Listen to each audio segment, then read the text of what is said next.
There was probably 6 or 7 species of wood in this home, and it wasn't by design. Some of our favorite pieces just so happened to be wood.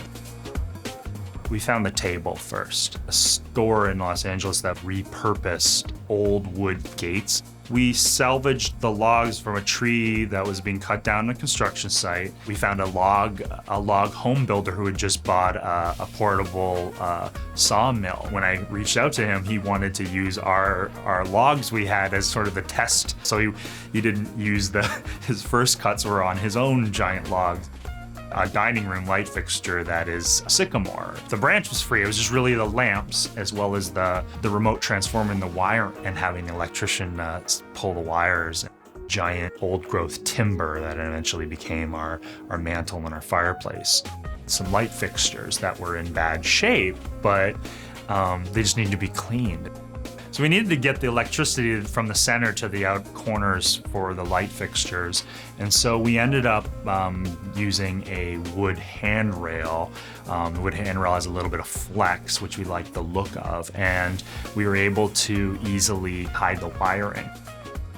This house is a 1930s Spanish colonial, approximately about 1,100 square feet. One of the things that attracted us were the character windows on the front, the sort of teardrop-shaped windows. We started demoing the house, we found that the walls were wood lath, and so the more we removed the plaster from the walls, the more we saw the wood lath and seeing kind of the effect of the light coming through, and it was very interesting for us. It does bring more of the warmth to your kitchen where it doesn't have to be all tile, it doesn't have to be all stone. It can add a little soft elements to the space.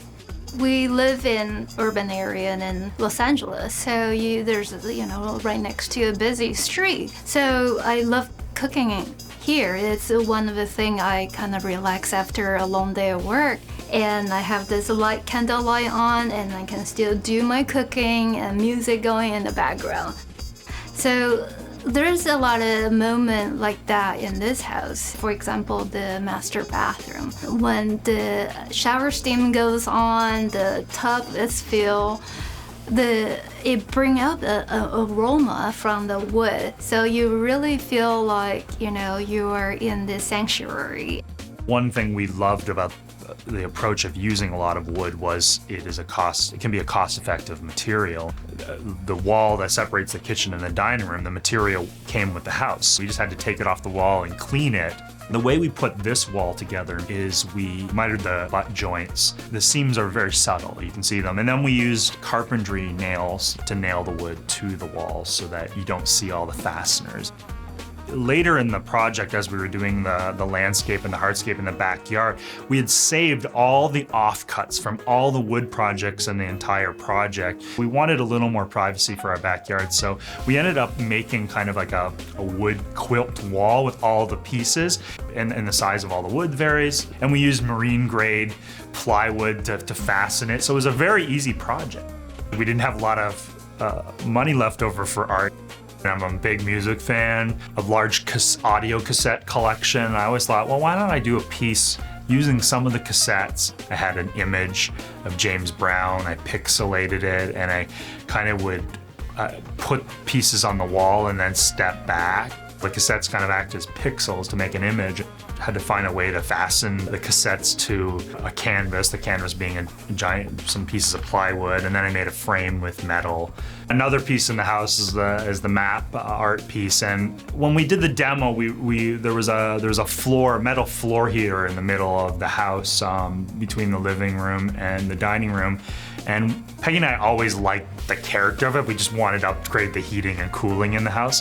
So we saved the metal grill because it had kind of a rusty texture to it. And I always liked the grid pattern for some reason. And ended up finding that electrical wire nuts, a certain size, fit the exact grid, so I could do like a simple pressure fit. It was very easy to make a piece, and I wanted to do something kind of universal, so I ended up do a world map. We really were inspired by the materials actually having kind of a past history and having a certain kind of luster to them. What I love about this home is Chris and I, spend hours of, our life actually working and put together with our hands. We did this whole remodel before we got married. So we still end up married. So that tell you like there's something we learned about each other during that process.